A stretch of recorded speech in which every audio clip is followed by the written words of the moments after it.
30-weight coffee, Lucky Strike chains. 30-weight coffee, Lucky Strike chains. I turned West Memphis out of Champaign. Boys on 30-weight coffee and Lucky Strike chains. See, I freighted the fat hogs straight from the farms. I chased the cutters and the coal cows from 100 sail bars. But when the feeders went west, around the time it turned foul, that's when the miles, it got crazy and the money got tall.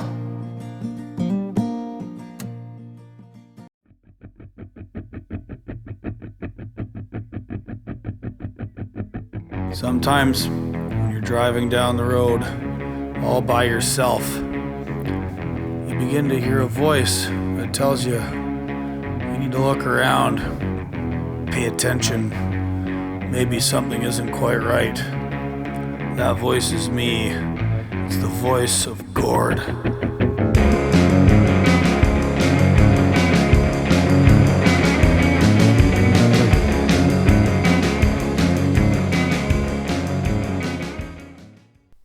Hey everybody, welcome to episode 50 of Voice of Gord. Hope you enjoyed the intro music. This is the first time I've mixed in tunes to the show. It is episode 50 after all, so I had to do something special for you, my wonderful listeners. I hope you stick around at the end of the podcast here. I have another track from the same artist, and I am very honored to bring you the one and only Long Haul Paul Marhoefer. Troubador, storyteller, writer for Overdrive Magazine, and a trucker who has been behind the wheel as long as my 44 years on this earth. I first reached out to Paul a few years ago after binge listening to a podcast series of which he was the star called Over the Road. What a great show. You guys should go and listen to it.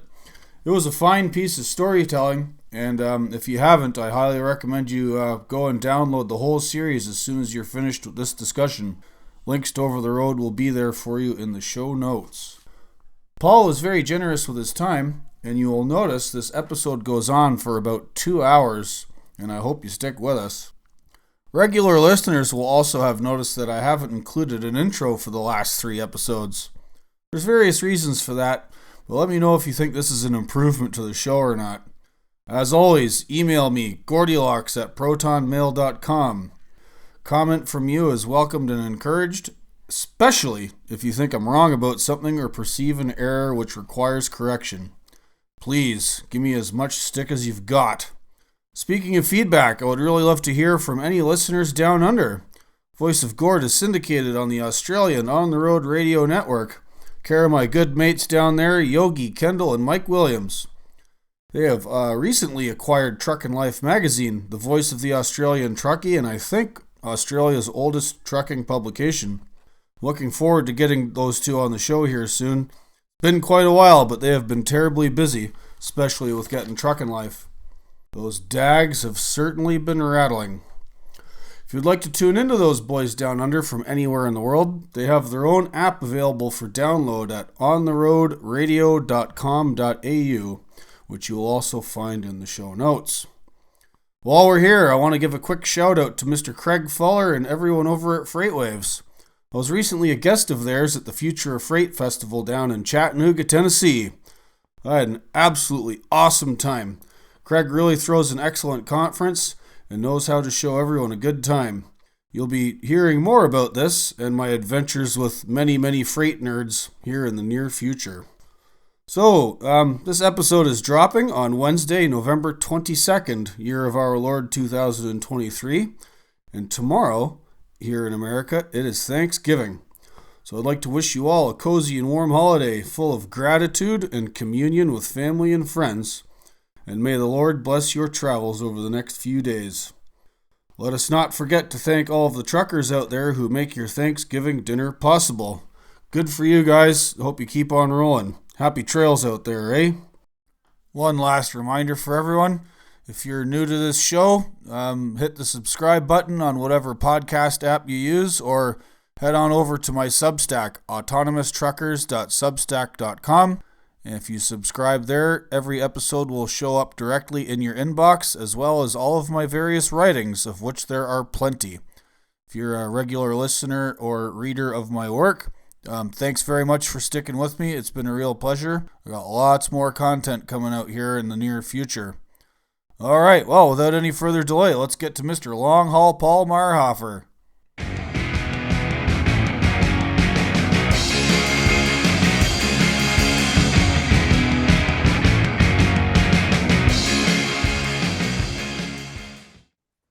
All right, g'day everybody, and welcome to another episode of Voice of Gord. I'm Gord, and this is my voice. The other voice you're about to hear has been a long time coming in the history of this show. One of the guys I had on the list when I first envisioned Voice of Gord and thought I was only ever going to do 12 or 15 episodes, and I think I've got 44 out the door, another 4 or 5 waiting to be recorded, and now I have this next amazing guest. I'm sure you've all heard his voice somewhere. My next guest was the main character in a very famous podcast series called Over the Road. He's a renowned folk troubadour across this great land called America. Also a writer for Overdrive Magazine. Just a all-around awesome guy. Please welcome to Voice of Gord, Mr. Long Haul Paul Marhoefer. Thanks for having me, Gord, and good day to you. It's going to be 3 degrees Celsius in Indiana tomorrow, so we are coming into fall. Wow, you just used communist measurement units. What's going on? Celsius? Hey! Well, I was trying to make it accessible to you, Gord. I thought you were a Celsius guy.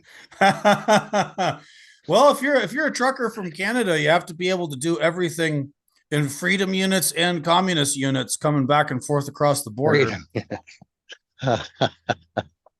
Oh, yeah. That is an amazing, because I have a friend in the Maritimes, and he makes those conversions almost, and it almost seems effortless. And, and we're not as good as that as you guys are, because we didn't have to learn it, but, and he's the same way with miles and kilometers. He's really good at that. And I imagine it's just not even considered a huge skill set by the Canadians to do that. But we are. Think about it this way, yeah. Paul. I'm not a musician, but you are.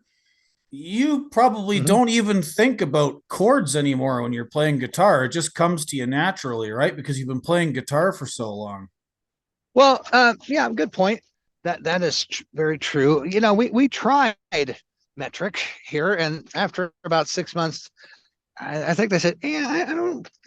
This is kind of hard," and we went back to mileage. So, well, the inertia of trying to get hundreds of millions of people and entire industries and ways of doing business to alter how they measure things overnight is, a pretty monumental task. Yeah, I would say so. During the Atlanta, when the Olympics were in Atlanta, they had redone all the signs, or I think they had dual distance. They would post it in miles and kilometers, but that. After the Olympics, that went away. I don't know why, but maybe there was just people might have been grappling with that. I don't know. Yeah, at one time in your career, you headed south quite a bit. You had been driving through Atlanta on the regular, yeah? Yep, did a lot of Atlanta. Still have to negotiate Atlanta quite a bit. When I leave our terminal, I'm either going to Ohio. Out of Ohio, I'm either going to Utah or Florida, or sometimes Texas. I mean, it's just like we go to maybe the same dozen places, which it makes it predictable, and there is a there is a benefit to that as far as parking, knowing where you have to be before you can declare victory and go to bed on electronic logs. And so, I like how you use the term declare victory because, it does seem like there's a war going on against us. yeah, I mean, I really got a glimpse of how insulated I am from. I think the people out there who are bearing the brunt of this are the guys hauling broker freight on irregular routes, because then you, well, I suppose that people use technology to overcome that to some extent with Trucker Path. And I've never broken into Trucker Path, and I don't want to claim some virtue from being bad at technology, but I've never really figured out how to operate Trucker Path the way some of these drivers do. It's funny you mentioned that. Something we've discussed. We've known each other now for a little while, coming on a couple of years, and you were the sort of protagonist, main star of an extremely popular podcast series called Over the Road. And I remember when we first talked, Paul, that, you said you had a hard time penetrating the sort of trucker market. Like your fellow truck drivers were not actually listening to the show, even though it was sort of about and kind of dedicated to them. And, I've found something similar with my own little podcast here and some of my writings is that most of my listeners and readers are not actually truck drivers. And then I went to the Mid America Truck Show this past fall or spring, and I met up with you there. And talking to other truckers, like almost none of them had ever even heard of Substack. They had no idea what it was. A lot of them don't listen to podcasts. I try and say, well, hey, there's these apps, they can be free ones like Podverse or Stitcher. And all you got to do is download it on your phone and everything is free. And all you have to do is just, press the button and the whole world is available to you at your fingertips. And some of them are just stubborn. They want to listen to AM radio or listen to their Sirius or, there's a certain segment of the trucker population who they pay money to YouTube and they have like, they listen to YouTube while they're going down the road in their truck. And I'm just like, why would you pay Google? They're evil.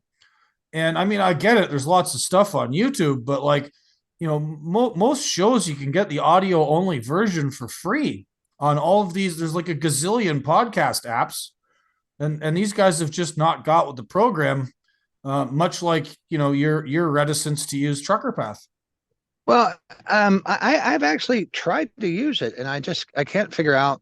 I'm really have actually had the app a few times, and I just can't quite figure out how to, because I guys tell me that it'll tell you if the scales are open and closed, and I don't know if you have to get the premium version of that, but you No, do, you don't. to your point. You can find out about all that stuff on the free one. Trust me, I know.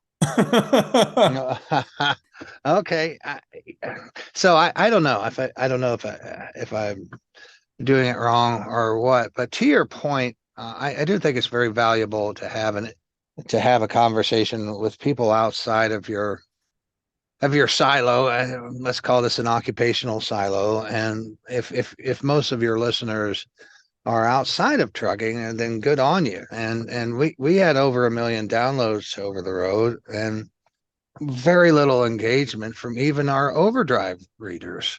I felt strongly that could be remedied by putting the podcast on YouTube. I don't know, for some reason I didn't get that pushed through. Maybe I didn't push hard enough, but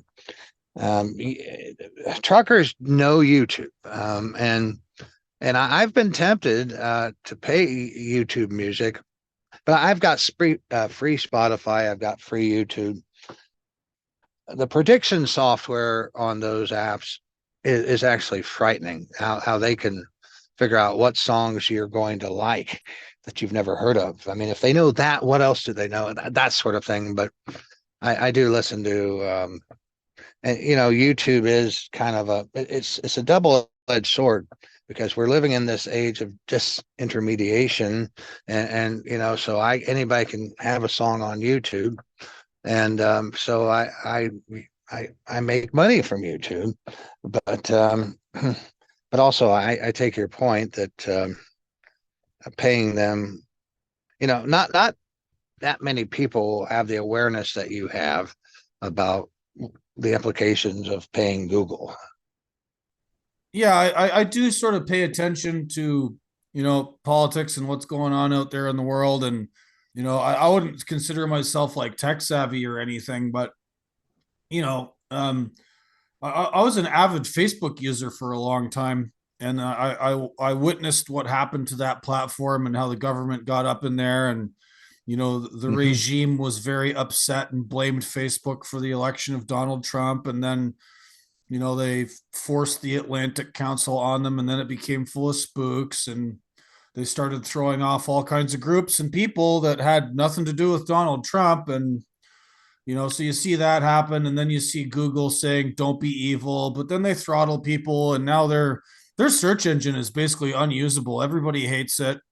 You sort of have to pay to get your stuff put to the first few results, and they have all these problems. So I just, Mm-hmm. Mm-hmm. I just don't like them, and I don't like YouTube. But whatever, that's my own personal preference. Anyway, so hey, tell us something. How did Over the Road start? Like, tell us the story of how this podcast series came to be, how long it was, what was the impetus behind it, and like, what were you guys hoping to achieve with it? Because I remember when I first heard about it, and I binge listened to the whole thing. So maybe guide us through that. Well, I was a huge fan. My father um, got me to reading Studs Terkel. He loved Studs Terkel, who was the great oral historian from Chicago. He wrote, or he edited and compiled books like Hard Times, the Good, which was about the Depression, and there, and what he did as an oral historian was amazing because he interviewed all these people and he about the Great Depression and what uh, he landed upon something that the great historians had overlooked. And most people who went through the great and it was this most people who went through the Great Depression felt that it was a result of some personal failing of their own. Um, and so the value of oral history was something that was really ingrained in me, and I'm grateful to I have a father who's still with us, and he was a CEO of a publicly traded company. But people who knew him well said that he should have been an English professor because he loved words, he loved reading, he loved. I can remember being in fifth grade, sitting on his lap and reading, having me read the Wall Street Journal and explain to him what each sentence meant, because sister, one of the nuns said I needed help with reading comprehension. And so anyways, I had this love of Studs Terkel, which I got from my dad. And I told Todd Dills in an interview, because he was doing an article on one of my albums. I said, what I'm trying to do is sort of like a Studs Terkel treatment on trucking in sort of a Robert Service format, which is, It's funny you mentioned Robert Service.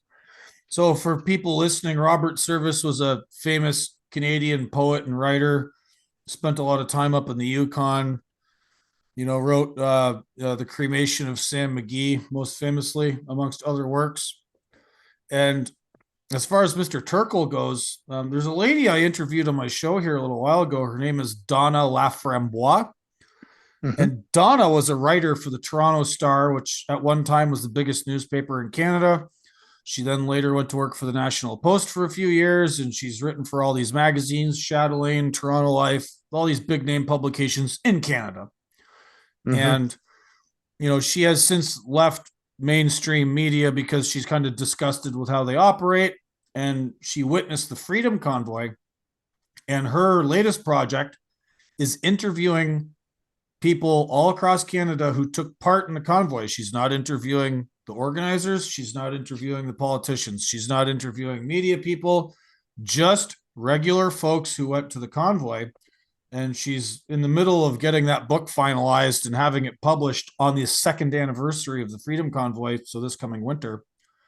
And I mentioned to Donna when we were, I had her on my show, I said, this is a very, sort of Studs Terkel-esque project. You're going directly to the working class and telling their stories. And, she took great pride in that. She took it as a compliment. And, I saw a similar thing with Over the Road. It was a very, a 21st century Studs Terkel project. And good on you for making it, Paul. Well, I thank you. Thanks for picking up on that. So at the Radio Lab, or what they call it, the Radiotopia Radio Garage, there was like a copy of Studs Terkel's book Working, which in that one he interviewed people about their work. It's a great read if you've never read it. And oh, I have. I read Working when I was in high school. One of my high school teachers recommended it to me when I was in the 10th or 11th grade. I remember that now. You wrote an article about that teacher and how he had such an impact on you. Yeah, Dave Mawson, peace be upon him. He passed away here recently. Yeah, and then I went back and revisited Working. It's in the public domain now. So I ripped out the chapter on this trucker named Frank Decker who hauled steel from northwestern Indiana, Burns Harbor and Gary and Hammond and East Chicago and back up into Wisconsin. Really, and one of the things about that interview that Terkel made with this fella is, this was 1974, I think, when Working was published. So the interview would have been in 72 or 73. And, there's a saying in Quebecois, plus ça change, which means, it loosely translated and in context, it means, oh, wow, nothing ever changes. And basically everything that Decker was complaining about to Studs Terkel, not complaining, but like discussing in this chapter in Working, all of the same problems still exist in the trucking business today.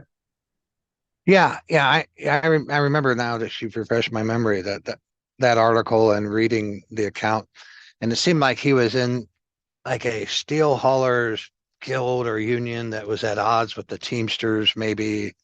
And he couldn't get the rates up. Hilariously, they were called FASH, Federation of Associated Steel Haulers or something. FASH. FASH. But Denise and I have kind of been going down this Hoffa rabbit hole. We listened to The Irishman by Brandt, who was, there was about this. The original title was I Heard You Paint Houses. It was about this Irish mob lieutenant who was also Hoffa's right-hand man, who gave a deathbed confession that he had killed Hoffa. And what I sort of took away from that was there was a recognized need to organize, and that the Teamsters they started hiring mob muscle because the bosses were hiring mob muscle. And it was, it's almost a different world, when you, as Vaselli said, in the terminal system, men would congregate or drivers would congregate and discuss grievances together. Now we're sort of this disjointed bunch of loners that can't seem to agree on much of anything. I wonder that's got my conspiratorial mind turning, Paul. You know how when you go to like a distribution center somewhere, some big warehouse, yeah, and most of them have got very little in the way of facilities for drivers. You'll have like a little check-in room or an office. Maybe they have a bathroom for you. Oftentimes they don't. They usually don't let you in the facility. Just go sit in your truck and wait. I have to wonder if the design and these lack of facilities has been sort of done on purpose. Go sit in your truck and wait. There's nothing here for you. I wonder, were these this past where drivers would congregate and discuss grievances and then, try and take industrial action, in the modern sense, that doesn't happen anymore, and like that's deliberate. If you listen to progressives a lot, they're big on criticizing this guy named Robert Moses, who was some kind of New York State government urban design guy, and he apparently made all the overpasses around various parkways around New York City low so that people couldn't take buses from the city out to the beaches, which was seen as a way of, suppressing African Americans. And then, Interstate 81 going through Syracuse, like went right through an African American neighborhood. And, there's all these accusations that by design, literal, by designing our material reality and infrastructure, they achieve socio-political ends. And, so part of me wonders, maybe they did that with like distribution centers and facilities where truckers are to make sure that like we all stay away from each other, and in their abuse of our time and in their lack of providing us any services whatsoever while our time is being abused loading and unloading, they also prevent us from chatting or having a sort of material place for us to like meet and have convivial discussion. I don't know. What are your thoughts on that?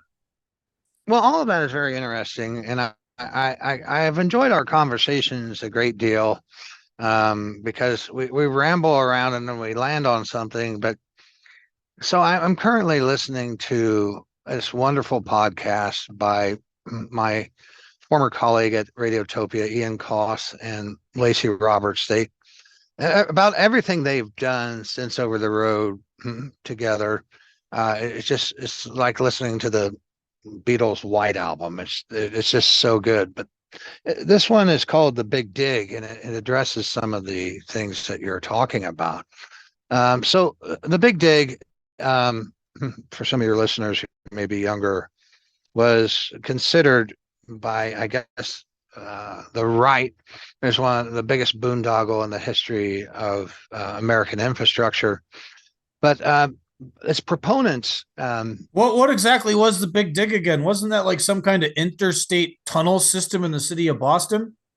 Yes, it was, and the gentleman who actually advocated this for, I guess it was about 3 decades, from the time he began to advocate for it till its completion, was an Italian gentleman who, his 70-year-old Italian grandmother, when he was just a little boy, had this very large garden, and she would grow produce. She was a market gardener, and she would grow produce and sell it to her poor Polish neighbors for a really good price. And then an interstate pretty much cut her yard, made her yard non-existent, and it broke her heart, and she hated that road. And he came away with this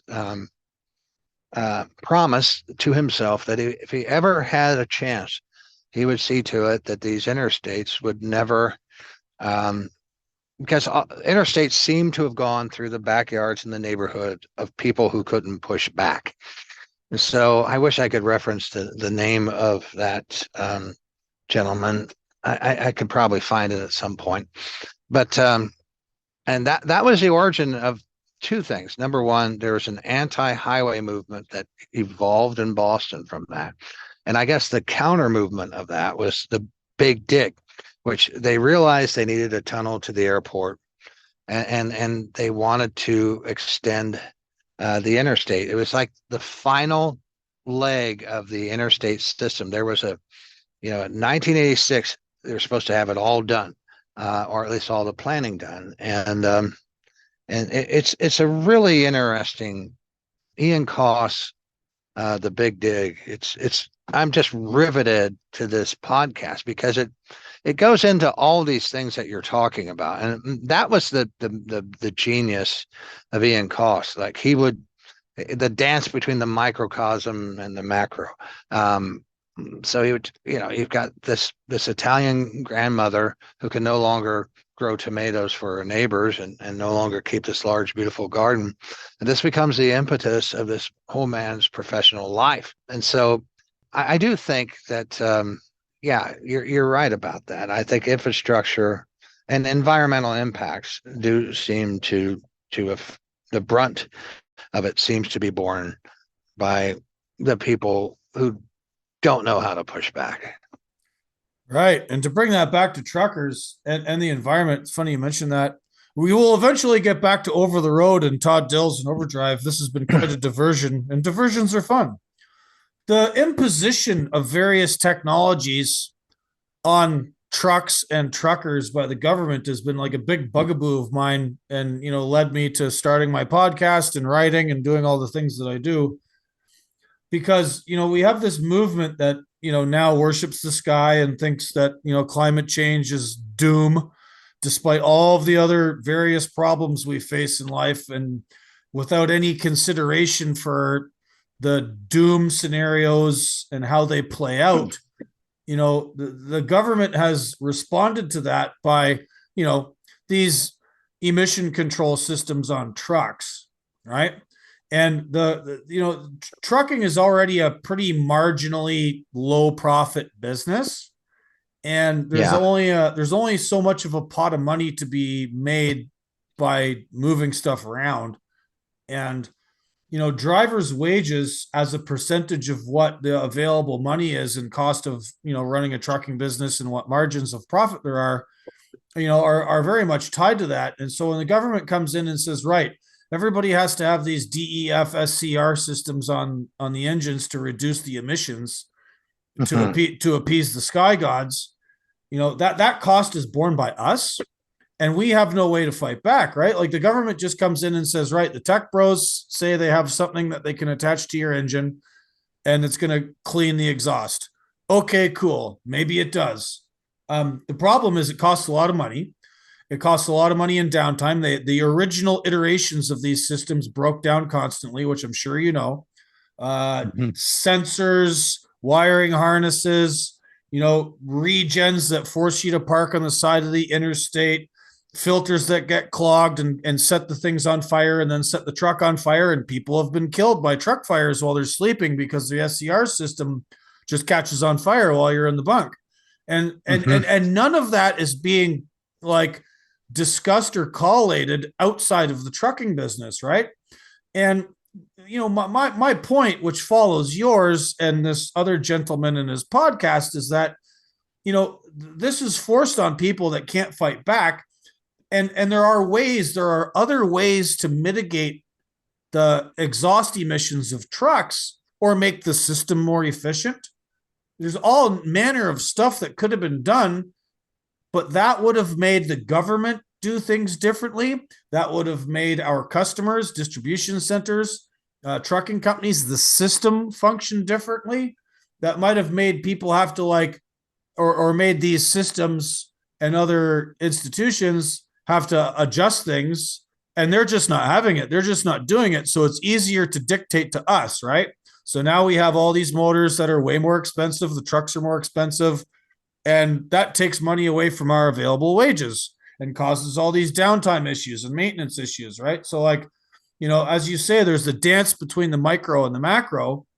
Well, the macro concern for climate change. Okay, well, if we accept that as true, how do we mitigate it? Well, the mitigation has been forced on us rather than on the system as such. Like, do you see what I'm saying?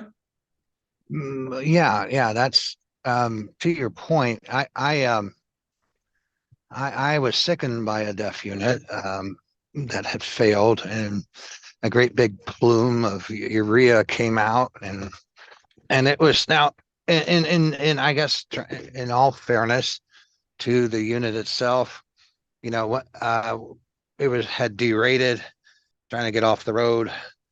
I was parked at a fuel island, and then I was trying to get parked out of everyone's way. At that point it said stop. It was flashing stop, and I just I needed to go another 20 yards, and then all of a sudden there's like this big plume of smoke that comes out from under the truck, and the next day it was that gas had turned to liquid. It was all over the truck. It was all over the ground. So this DEF unit had failed, and then I couldn't breathe very well after that. And I didn't know what was going on. And then a friend of mine from Wisconsin said, "Yep, happened to a buddy of mine. Going to take you about 6 weeks." And that's exactly what it took for me to get better from that. And I was on workers' comp at the time. I just couldn't go back to work. I couldn't breathe, and the doctor was giving me these breath treatments that weren't helping, and so there's risk with these DEF units. There's risk, and but there's also a business impact, because when these things fail, you're looking at about you're looking at a 5-figure shop bill, and so that disincentivizes people from entering the business as owner operators. I've always thought, okay, when I get on Medicare, maybe I do this again, but it seems to make more sense to have pre-def equipment. And I just, so when you get into this older equipment, you better be a darn good mechanic, and I'm not. And so it doesn't seem Yeah, like neither am I. yeah. So there doesn't seem to be a path, because the one business, the old saying, you're either going to pay the bank or the mechanic. So I have purchased a brand new truck before, and I've purchased used trucks before, and the notion of that you're just going to buy a new truck and you'll be fine because everything's under warranty, it just doesn't work that way. The business impact of these DEF systems is you may park that thing for 6 weeks waiting for it to be repaired because they're waiting on a sensor, or they're waiting on. So you've got all the impositions of these systems, which may have been well intentioned, but it just makes it so hard to do business, and for an individual, and that drives consolidation of companies. That just makes the people with capital stronger, and that the everyday working guy who just wants to own a truck, that path is more narrow than it used to be. Yeah, almost like the people that claim to advocate for the little guy in the working class are either delusional or completely full of shit. Um, anyway, so back to Over the Road and Overdrive Magazine and Todd Dills and your, that's how I first heard about you, Paul. You'll have to forgive me for not being like well versed on your long history with Americana music. But how I first came to know about you was this, Over the Road podcast, which was fantastic. And I think that's where our diversions started. Well, thanks. Yeah, I was very proud to be a part of that. And so imagine, and you could pull this off, but imagine, you wake up one day, and Todd Dills was friends with Julie Shapiro, who was the executive producer at PRX Radiotopia. And Todd's wife and Julie's wife had been friends for years. They had known each other in the Chicago literary scene. Todd Dills is an acclaimed author. You may not have known that, but he's an acclaimed author, and he became a magazine writer when he and Susanna got married and had their daughter. One time, Todd and Julie were talking, and she said, I wish we could do like a Studs Terkel treatment of trucking, and I wish there would be some trucker that knew, like, could do that." And Todd's just been a great mentor and friend to me, and he said, and a great editor, and he said, "I've got just the guy." So I've scratched and clawed to get music on the radio, to get seen and heard as a musician, but that whole gig, I just stumbled into it. I was just drug into it. It wasn't, I'd never asked for it. It just, Todd Dills said, "I've got just the guy." And that's what made that happen. Right. And remind us how you first met Todd and how you came to have a professional relationship and become a contributor to Overdrive Magazine. How'd that all happen? Well, I met Todd at the Trucker Talent Search in Overdrive Magazine, and Red Eye Radio used to have this thing called the Trucker Talent Search. And I've really not been in music that long. It was a late in life thing. And so when my wife sent off this YouTube, this new to us technology of YouTube was out, and my wife had me sing a song it's like, oh, brother, where art thou? Sing a song into the tin can, but I sang a song into the phone called That's Why I Drink. And that got me nominated down to the last three national semifinalists. And Overdrive Radio, Todd, and at that time Max Heine, there were so many wonderful people there. Carol, they just treated us like royalty. They put us up in the Omni. It was like one of the richest experiences that Denise and I have ever had in our lives.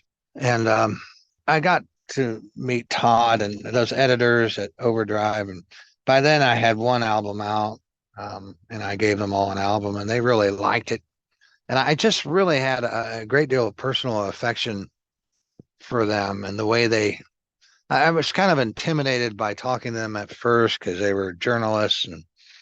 But a lot of these journalists are surprisingly a lot like you and me, Cord. And I also noticed, we kept walking by this room where you could smell the coffee and the pastries in the morning.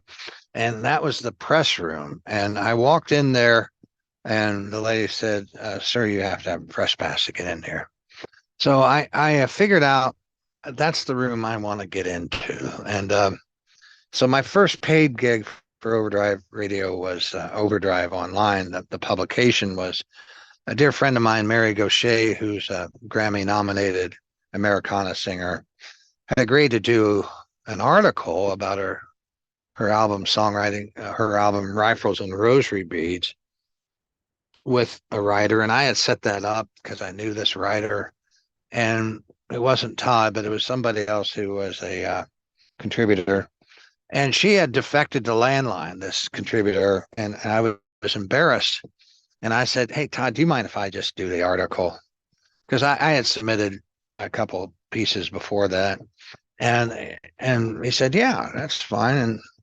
And they started paying me after that. And so that's, I just felt, the article should be written. And it's sort of the way, if you want to read a great book, it's The Night of the Gun by David Carr. David Carr was a journalism major. He just graduated from college, and he lived in the Minneapolis area. And his dad came home one day and said that their parish priest had tried to intervene when the cops were just beating the crap out of a black guy, and they beat him. They beat the priest senselessly. And David Carr said, man, somebody should write an article about that or something. And his dad said, I thought that's what you did. I thought that's what you went to school for. And so his sense of umbrage led him into this journalism career. And it was sort of like that. It was like a sense of embarrassment and grievance that I had set up this article for Mary Gaucher, and then the writer ghosted, and so that's kind of what got me into being a journalist. Yeah, we all get into it weird, and my own sort of foray into writing, such as it's been somewhat similar, I guess. Maybe not. I was asked. There's this little tiny kind of blog website called glibertarians.com, and it's sort of a bunch of libertarian weirdos that hang out and discuss various things in the news, and they all kind of make longer form guest posts, and people comment under it. And it's this little community that I followed for a while, and they asked me to say something about the ELD mandate, and I did. This would have been in 2017, and it was very well received. It got reposted in a couple of other blogs, and it did fairly well for my first ever attempt at writing something. And then, I did a couple of podcasts with people discussing the trucking business. My buddy Bruce back in Canada at Lead Pedal, and this guy named Oliver Bateman down in Pittsburgh. He was the co-host of a show for a little while called What's Left, which was fairly popular, had quite a substantial Patreon donations, and his co-host, this lady named Amy, this Australian political commentator, infamous might be a better word to describe Amy, but anyway, I did a couple of shows with him, and then Freedom Convoy comes along, and so I go home and drive to Ottawa, standing on an overpass, 30 below zero, taking videos, posting them on Twitter, hung out in Ottawa for the weekend, and I come back home to the United States where I live now, and the Trudeau regime and the media go into full court press to smear anybody and everybody involved with the Freedom Convoy. And some folks on Twitter saw my videos and saw my commentary and said, "Hey, can you write some longer stuff for this?" And that included my editor at Newsweek magazine, Batya Unger Sargon, who's just been a gem and has helped me a lot, and really digs what I have to say and goes to bat for me with the American media. And that's kind of how I ended up here. And I guess you use the term umbrage. I take great umbrage with lies, and I take great umbrage with this kakistocracy, this party state, as Matthew Crawford calls it, and the sort of fusion of media and authority, and how they basically just lie about everything and dismiss the legitimate concerns of people like you and me. So I've been saying something about it, and apparently people like to listen. So that's kind of where how I ended up writing. But enough about me. Your music, Paul. Before you were writing, you were a musician. Before you were a musician, you were a trucker. I mean, your sort of life story is available to anybody that wants to hear it on that sort of over the road podcast. But your music, man, it's so good. And I remember when we first got to meet in real life, you had been invited to play at this little small truck show here in upstate New York in Norwich. The Uncle Tom Safford Papa Bear Memorial Truck Show, run by this fella named Adam. And, I watched you perform on this step deck, and your music is like very haunting. Like you're like a real storyteller, every song you make. I mean, some of them are a bit more lighthearted, but, you're telling real stories of real lives and of, the real adversity of life on the road, and they're very touching, and you have these great songs like You Were a Good Hand and 30 Weight Coffee and One Too Many Runs to Miami. And when you listen to these songs, like they're about real people you've met, and there's just this like this deep emotion that's imbued into every song. And like when you started out as a musician and guitarist and all that, like was it always like this sort of dense and heavy, or like did you come to that later? Like what's your musical trajectory like? How did that all come together? Well, so I was, I guess what you might call a closet songwriter until about 14 years ago. And I had been writing songs. I wasn't completely averse to singing them to others. Denise's brother, Larry, and his wife, Carol, they would always ask me to bring my guitar at Christmas, and I would sing them some songs that I've been working on. But I was watching, now this is getting back to Robert Service and how pivotal Robert Service is in all of this. I was watching Austin City Limits, and they were doing an interview on Guy Clark, the great Texas singer-songwriter who is no longer with us. And he said, everything I ever learned about writing a song was by listening to my father read Robert Service. And then he said, I don't just write these songs to sit alone in a room and play them. And it something very primal, very infantile rose up in me, like you SOB, you think your dad's better than my dad? And a friend had been coaxing me to come up on stage at this winery. We had a winery 6 miles from our house, and every Friday you could go there and listen to free music. And and they had grills there. It was a kind of a weird, quirky event called Bring Your Own Meat, and you would bring your steaks and grill and drink wine, and it was just such a great. It was such a wonderful little event that these two brothers started, and they were farm boys, but they just learned how to make wine really well. And but my friend there was in the house band, and he kept coaxing me to come up and play. And that we after I heard Guy Clark say that, I said, okay, Rick. I called Rick. I said, okay, I'm coming up next. If you'll still let me play, if the offer still stands, I'd like to do a couple songs. And the reception was just overwhelming. It was, and I'm sure you've been through this, Gord, because you've had some really impactful articles that have gotten a lot of engagement. Like it almost becomes like a drug when you've sort of been invisible all your life as an over the road truck driver, and you have no real social capital. You're just a guy. You're just one time I was at a little league game, and my daughter was up to bat, and the guy, always be careful what you say at your kid's little league game. And the guy next to me said, "Yeah, that's the Marhoefer girl. That's that hard luck family on the county line." Like he was talking about me and my family, that hard luck family on the county line. And and then all of a sudden, these people were going crazy over my music, and I couldn't really sleep well for 2 nights after that. Like I just lay awake, like after getting all that affirmation, and I wanted more of that. It was late in life for me, and I wanted more of that. So that's kind of how all that got started. Well, dopamine's a hell of a drug, isn't it?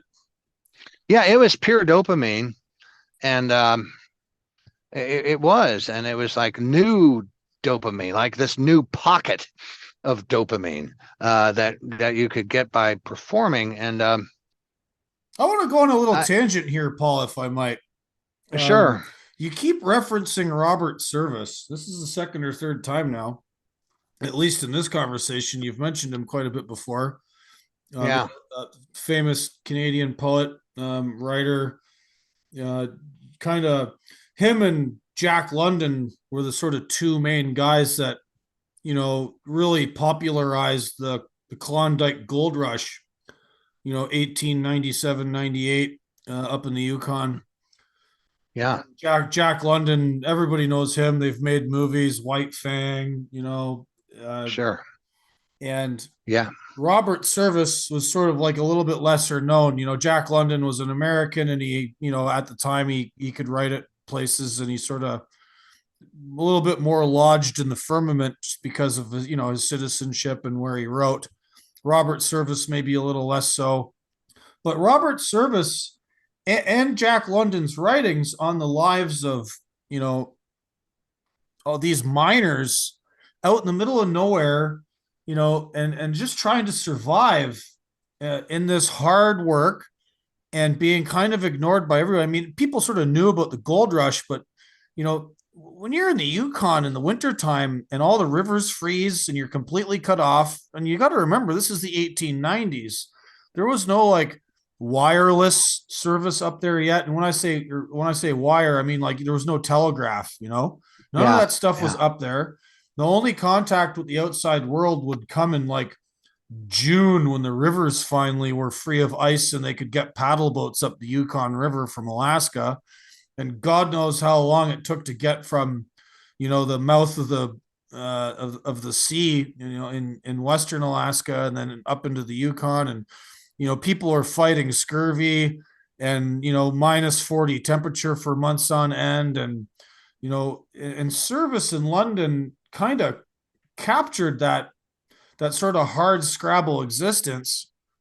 And I'm not trying to say that trucking in 2023 is the same as being a gold miner, up in Dawson City or anything, but there are a lot of parallels, just the sort of loneliness, the kind of social isolation, and not knowing if you're ever going to hit that pot of gold. I mean, a lot of truckers get into the business and decide they want to be owner operators, and that's a gamble.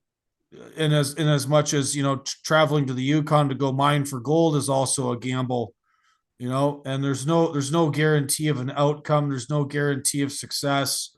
You have a myriad number of challenges in front of you.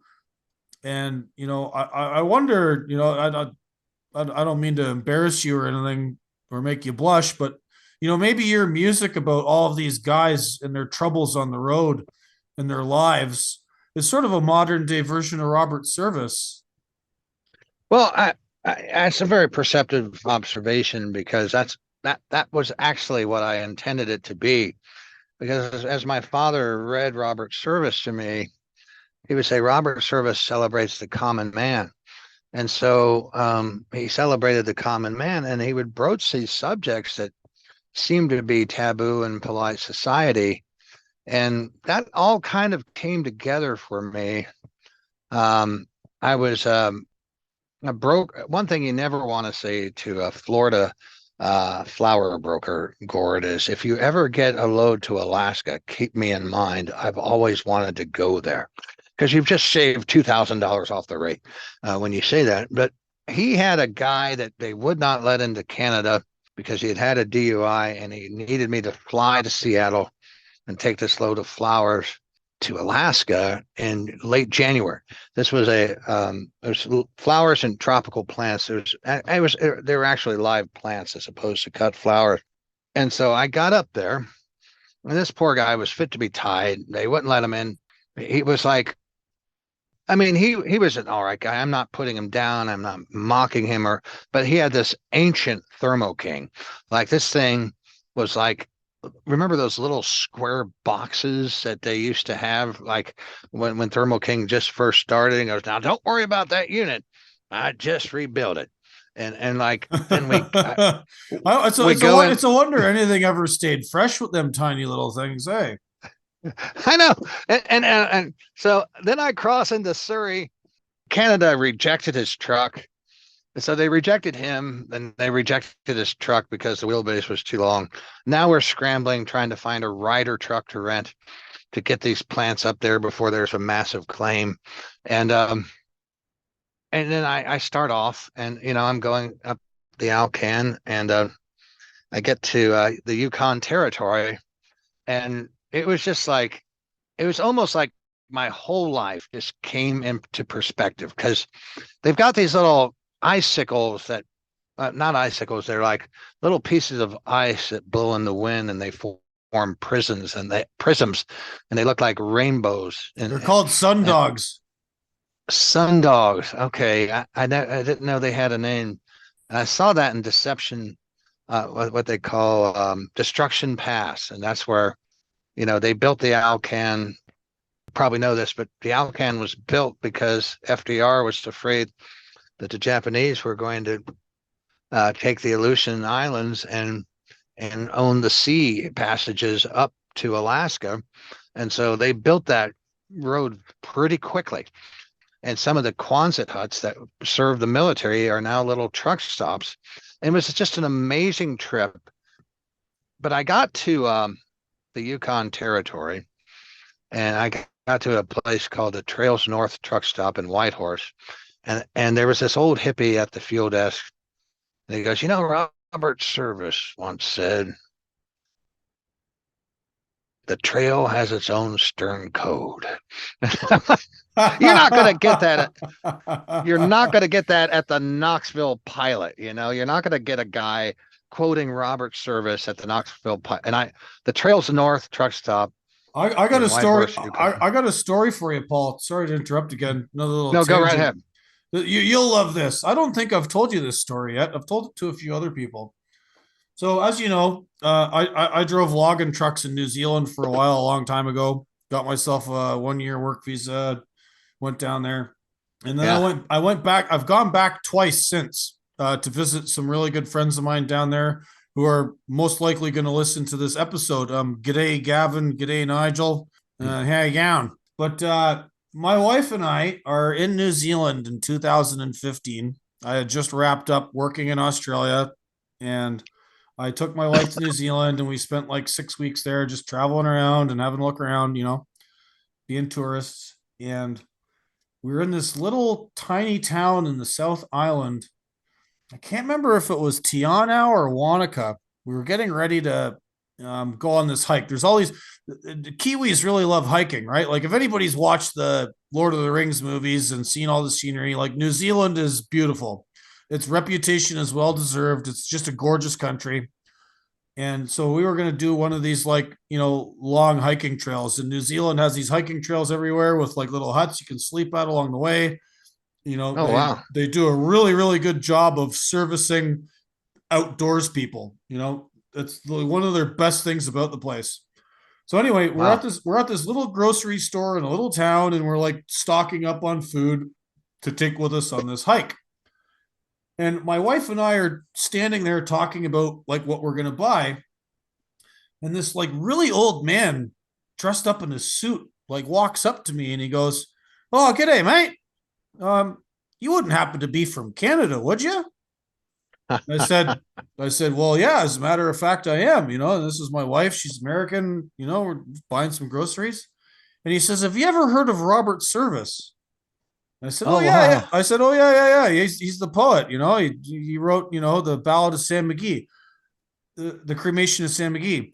This guy in a grocery store in this little town in the South Island in New Zealand breaks out from memory. He recites the entire cremation of Sam McGee to me and my wife while we're standing like in front of the like dairy section of this grocery store, considering what kind of cheese we're gonna buy. And this dude just like does the whole cremation of Sam McGee because he heard my voice. It reminded him of Canada when he was a young man traveling around, going to the Yukon, discovering Robert Service, falling in love with Robert Service's work, and he committed to memory this famous poem of Service's and just busted it out in the middle of a grocery store. That is so cool. And My, this guy must have been like 82 or 83 years old. Just this little old man going to get his groceries and decided to recite Service. I think that must have been a thing at one time, because at one time my father could recite the cremation of Sam McGee in its entirety. And there's a wonderful piece of audio of Johnny Cash reciting the cremation of Sam McGee. I don't know if he did it from memory or not, but it's, if you've not heard it, Gord, it's really a kind of a wonderful thing to listen to. That might be a really good project, just a good mental exercise to memorize that. If I don't know if I could still do it, but well, hey, speaking of memorizing things and doing your own version of Canadian artistic output, I was refreshing myself with some of your music on YouTube before this recording, and I found someone posted a video of you singing Bud the Spud by Stompin' Tom Connors in front of a big old toolbox at like a workshop. And I'm assuming this is the gig you went and played in New Brunswick last year you were telling me about. Yeah. That was a great gig. We've never been more well treated in our lives.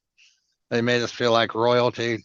I could not go back to my life. It was hard to go back to my life after being in New Brunswick, near Moncton. Petitcodiac is the actual name of the town. I don't know if you're familiar with Petitcodiac. Oh, my dad will be familiar. My old man ran out to New Brunswick when he used to work for these guys called J-Line when I was a very young kid. And he would drive an R model Mac, pulling a set of B trains out of Hamilton with coils to the canning plants where they would take the steel and make them into cans to put the fish in, your sardines and your kippers and all that. And my dad ran New Brunswick for quite a long time, and I remember him mentioning Petitcodiac quite a bit. I've been to New Brunswick a few times myself, but I don't think I've ever been to Petitcodiac. Yeah, it was such a rich experience. I wrote those guys a song. I take me back to Petitcodiac, way down on the old Maritimes, and that good honest land of the strong calloused hand, where the women there age just like wine. Well, it's funny that you get this gig and you do a Yeah. cover of Stompin' Tom, and in a way, you're a sort of an American version of Stompin' Tom, right? So Stompin' Tom was this guy from Prince Edward Island, Skinner's Pond. I've been there. I got to dig up this photo off of an old hard drive I have. I hitchhiked around PEI a long time ago, and I took a picture of my backpack leaning up against this sign against an old closed derelict schoolhouse that Stompin' Tom went to when he was a kid. But he traveled all over Canada and was considered sort of like, I wouldn't say the Johnny Cash of Canada, but very well respected, kind of, man of the people, sung songs about, you know, nickel miners in Northern Ontario and, oil rig workers in Alberta and loggers in British Columbia and fishermen on the East Coast. And, as a young guy traveling around the country with his guitar and nothing else, he hitchhiked everywhere and he just caught rides with truckers. And so Stompin' Tom sang a whole bunch of songs about truckers, the most famous being Bud the Spud. And I think you did a pretty good version of it. Well, so the gentleman who hired us was the owner of a small trucking company, and this guy, he was great. This was their 10-year anniversary. They wanted to do something special for his employees. He didn't want it to be advertised. He just wanted this to be for his guys who worked for him. We were paid very well to go up there, and we get there on a Thursday. We go out to dinner. On the way to dinner, I talk about my admiration of Stompin' Tom, and his life story is unbelievable, and how much I love Bud the Spud. He goes, "Hey, why don't you sing that Saturday night?" I said, "We don't really know that." And he goes, "Hey, he who pays stays." And so Michael Ronstadt and I were like frantically rehearsing Bud the Spud Friday and Saturday, and I've got a better one in me, Gord, but given the level of alcohol in the evening, it passed. I'm going to spare my listeners this, but I help my wife put the kids to bed most evenings, not every evening, but I'm no longer on the road. I'm home, and I've got a 5.5-year-old and a 3.5-year-old, Vivian and Georgia, and I love them dearly. And over the last few years, I have taken to singing them Bud the Spud to get them to go to bed. Oh my gosh. Now here's another footnote to that event. This gentleman, his father gave Stompin' Tom a ride, picked him up somewhere, I think near Hamilton, and gave him a ride to New Brunswick. And Stompin' Tom slept on their couch a few nights and sang for his supper and his transportation. And this was unremarkable in those times. This is just what Stompin' Tom did. But an interesting footnote to Stompin' Tom is, his mom was an out of wedlock mother, and they traveled around, and she usually only fed him one time a day. And eventually the state took him away from her. But he, to the end of his life, only ate one meal a day because that's what he got comfortable with. Wow. Yeah. And now we have the reverse of that in 2023, where the cause of most people's medical issues is eating too much and not eating too little. Yeah. I could go on a tangent how certain comorbidities related to Wuhan plague have to do with that, and there's been no movement by the government to address it. But that's another story. Yeah. Yeah. I've had to get very serious about that very subject myself. I'm making some strides. I was doing quite well until COVID came along, and then there was a lot of nervous eating, and I'm getting back to my pre-COVID levels, and I'm just being very careful about. I can almost go full-blown Stompin' Tom. I can eat a bowl of oatmeal in the day and a bowl of beans at night when I'm on the road, but when I get home, that's where I have to be very disciplined, because my wife feeds me like she's getting ready to ship me off to market, and I've got to watch her. I've met your wife, Denise. She's a very, very lovely person. I hope she gets to listen to this. Hi, Denise. And I hope I get to see her again. You Yeah. guys, Yes, she is. you guys were over in my neck of the woods, and so we went to this truck show, and then you came down to my place, so we all went out and we ate, and we didn't have an opportunity for Denise to showcase her culinary skills, but maybe one day.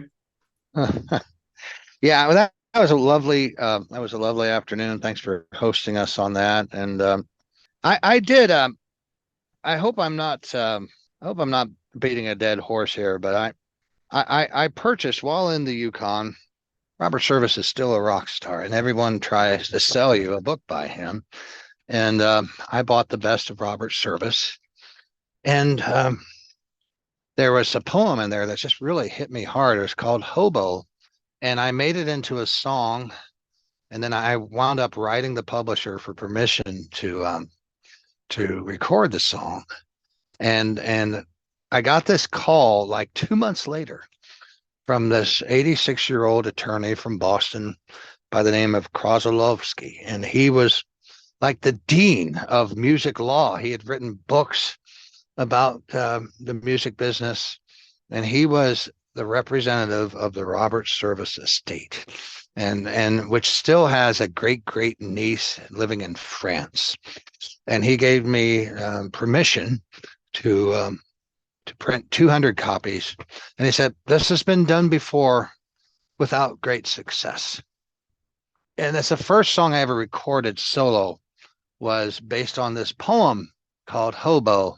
And now that Robert Service poem, I do have committed to memory because I made it into a song. But I'm going to send you that song. It's that the name of that album is Raw Cuts, and it's almost like audibly, it's like watching a calf. It's the audio version of watching a calf learn to walk. It's just rife with little mistakes. It was just, the album cost me $560 to cut, and a lot of people say it's their favorite album, but I will send that song to you, and it's based on the Robert Service poem Hobo. Then I sold 200 copies, and I got back to Mr. Krozolowski. This guy was a legend in the music business. He had given Bob Dylan. He gave Bob Dylan his first advance. When he was working he was a legal counsel for a publisher. He'd been Duke Ellington's attorney. He like, this guy had so many stories. I wish, that's one of those, dude, why did you not get him on the phone and interview him just for the pure joy of it? Because every time I talked to him, he was so full of stories. Like, he said, I didn't really like Dylan in the beginning. And when we gave him his check, it was obvious he was hungry. My wife wanted to invite him to dinner. I said, no. It was like, he didn't like Dylan in the beginning. He didn't get it. But anyways, then he did a deep dive into it and said, it's in the public domain. You're fine. Send, do as many as you want. But, it was, it was really kind of a big deal because the guy was highly complimentary of, he said, I'm not an A&R person. I was just in the legal side of it, but I really like this. And, I'm going to, when I can, I'm going to send you that song. Feel free to play any of my songs. I don't know if you do that, but I'm not very good at this sort of sound editing software, which is hilarious because a bunch of my friends back in Canada and here in the US are, DJs and music producers, because I spent 20 years being like a deadhead of a sort, chasing a very particular type of electronic music, but that's another story. But yeah, I might do that. I might experiment with like using long haul Paul tunes to like intro and outro this episode. Paul, we've spent a lot of time discussing your music and your writing and your sort of various ventures outside of the truck. And, ostensibly, this is a podcast about truckers and for them. I mean, mind you, I kind of go all over the place and on tangents sometimes, and that's allowed. It's my show. But tell us some stuff about your trucking career. I mean, you've been on the road for almost as long as I've been alive. I was born in 1979. I'm 44. And I think you said that's when you first started trucking or somewhere in that neighborhood, was it not? Yeah, I started trucking in 1979, but it was in a straight truck. And here's one thing you don't want to do if you're a fledgling college student. Never, don't go find a job where your coworkers are like 40-year-old men who are married and have decent houses, because you might not finish college. And so I was in and out with the trucking and the college. And when I first started, I was making $5 an hour, which in 1979, Muncie, Indiana, you could afford an apartment. You could afford to support yourself on that kind of money. And fast forward to 1986, I was making, deregulation happens and all this. And unbeknownst to me at that time, nobody said, this deregulation thing might dampen your ability to earn much more than what you're currently earning. Um, then I'm making $5.40 an hour with 5 miles to feed, mowing lawns on the side. I sort of consigned myself to a nose to the grindstone existence through some pretty prolific procreation choices that I had made with my wife. And Prolific procreation is oh man, that's a hell of an analogy, sir. yeah, yeah. Hey, If I may, all good truck drivers tarp their load. oh gosh, well,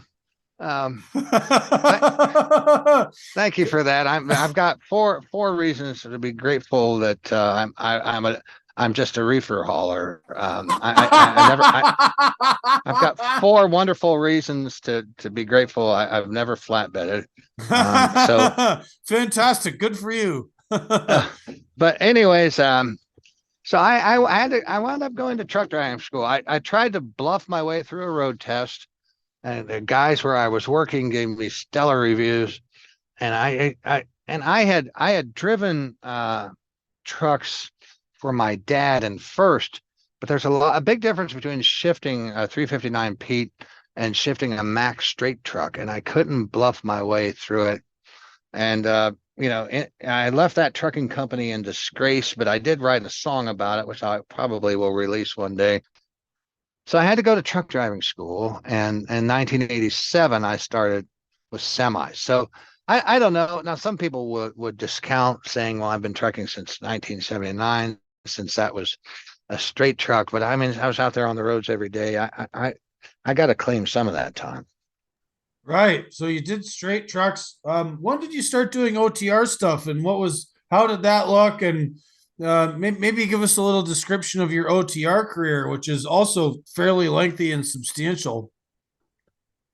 Yeah, January 6, 1987 was the coldest day in Chicago history. And I got a load going to Itasca, Illinois in an old white Freightliner. And the diesel, they had not mixed the diesel, and I was a green rookie. And my truck froze up, and I spent the night in the gas station, and it was a miserable baptism into trucking. And they sent a tow truck for me. The tow truck froze up. They sent a tow truck to get the tow truck and me, and and I finally made it home. And that was my first day of trucking. And I couldn't really. Back then, I was working a hog farm on the side and trucking, and I couldn't really. That was one of those horrible entry level companies.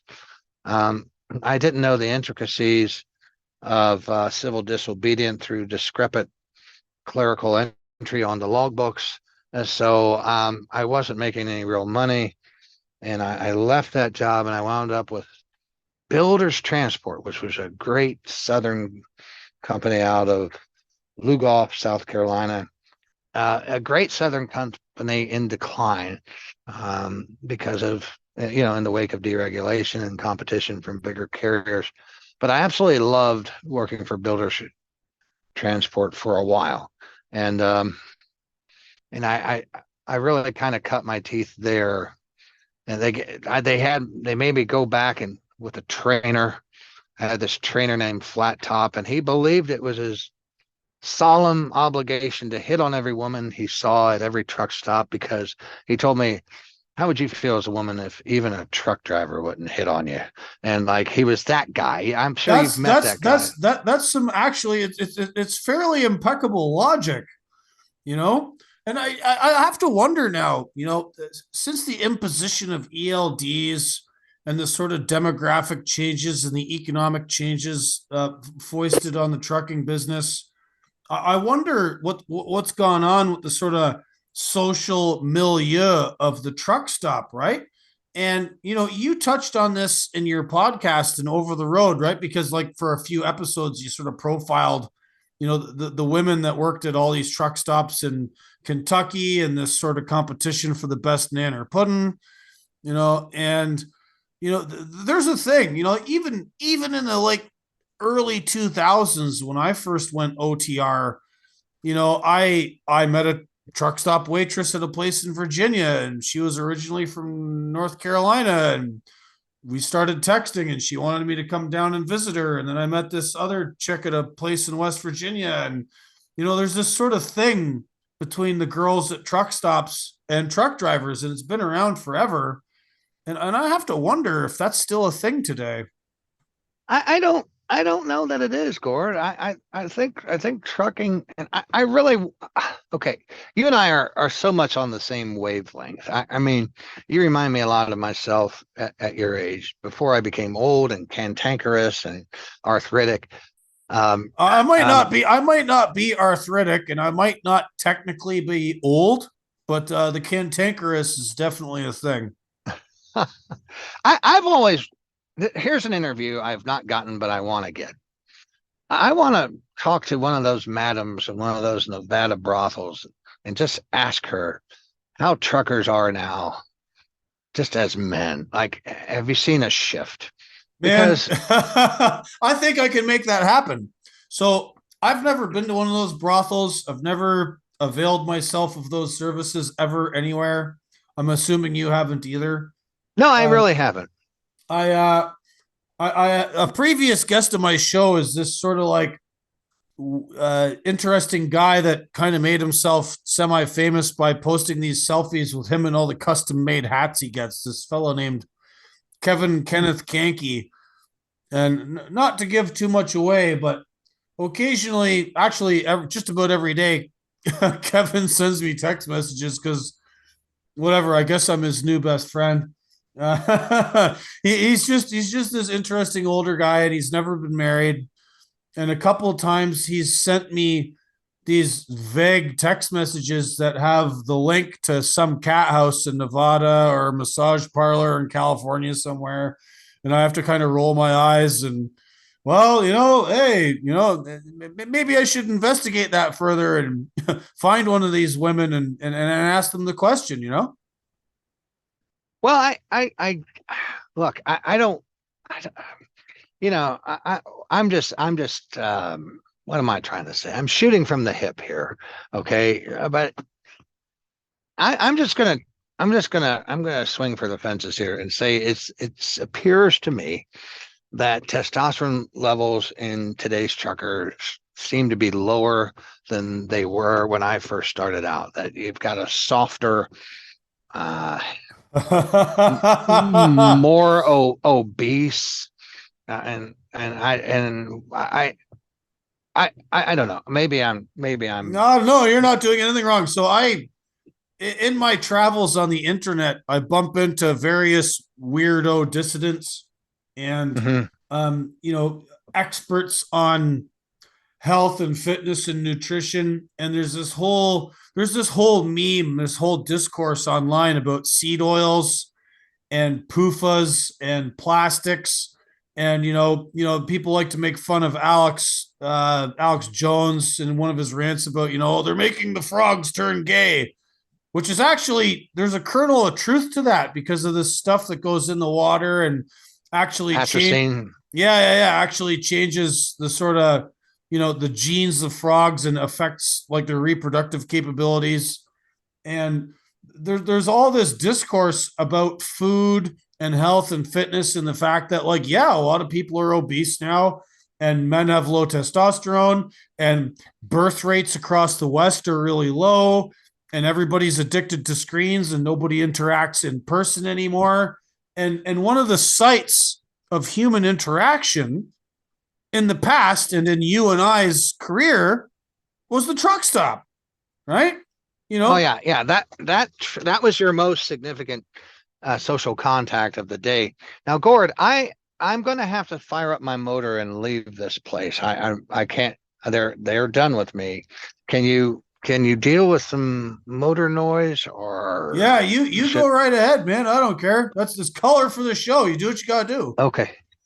Yeah, they got me out of here lickety split this time, which is Wow, nice. miracle of miracles. Yeah, we've got this is a direct. We have direct accounts. Oh crap. We I've got to get my chalk out of there. This is a direct account.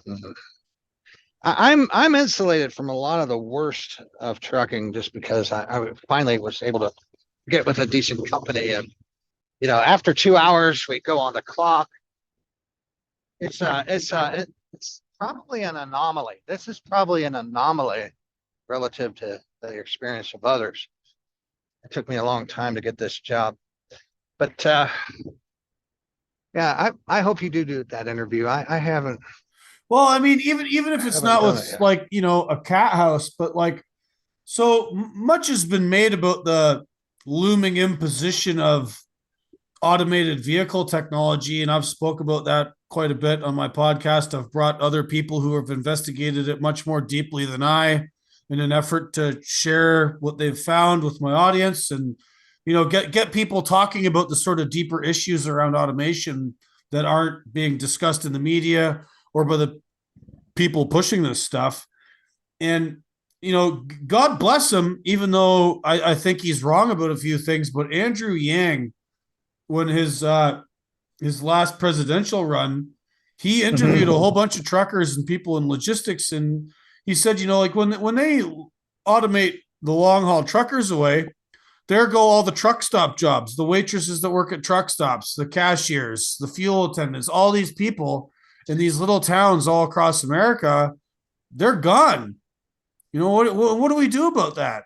And to his credit, Andrew Yang is the only major political candidate I've ever heard actually talk about that. Whatever you think about the party he wants to join, whatever you think about the rest of his politics, the man deserves some credit for asking these questions. Yeah. And there's lots to consider here. Like people like me get accused of being, reactionary or being a neo-Luddite, but there's lots of stuff. There's lots of culture and people's lives out here, and that's why I wanted to. I've been wanting to have you on my show since forever, because you're a documentarian of that in a way with your music, and it shouldn't be a funeral dirge. It should be something that's ongoing and shouldn't be thrown away so easily. You know what I'm saying? Yeah. One thing about the Luddites that our mutual friend, James Year, explained to me is the Luddites did not start tearing stuff up until their children were so malnourished that they were, their children weren't even growing up to be as tall as they were. This didn't happen overnight with the Luddites. No, these processes take time, right? And this is something like a part of our instant information, instant gratification society we live in now, is that people have forgotten that the processes which fundamentally alter or irrevocably change society don't happen in an instant. We perceive it that way in hindsight when we read things about historical change. But as those historical changes are actually taking place, it doesn't just like happen right now. You know what I'm saying?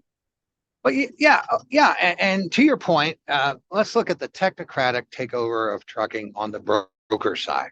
So I did a load for a nationally known brokerage house.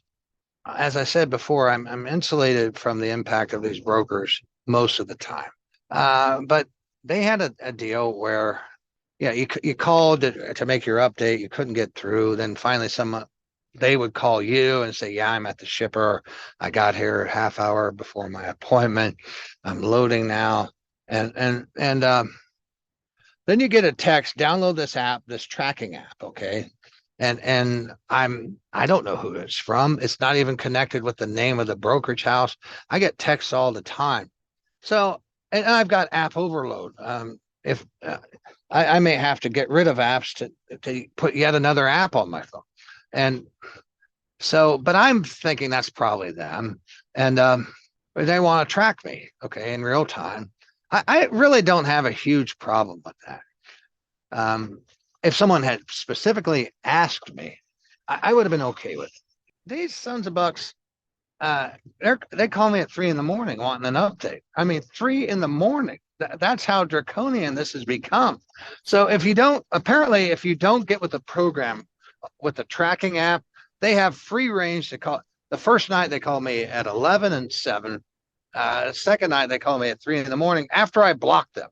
Now, I mean, this whole thing, like, I know a listener would say, well, why would you create this adversarial relationship with a broker? You didn't create it, though. They created it. Yeah, and debt collectors are not even allowed to do that. And so I get where the rage comes from. Okay.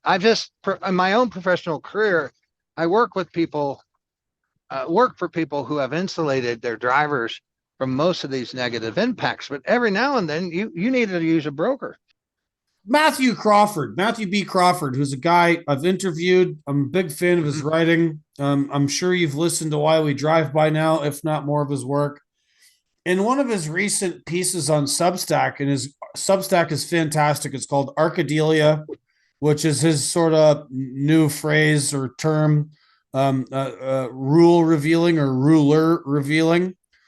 And he talks about how, like, we have all these like inserted and unnecessary intermediaries into everything. You try and like do something so simple as to make an account with like an online website that like publishes stuff, and you have to like register your email, and then they give you a security code, and then you have to pay something for something, and then those people have a security thing, and everyone's taking a little cut from it, and they're getting in the way of what would traditionally be like just a direct two-way interaction between two actors.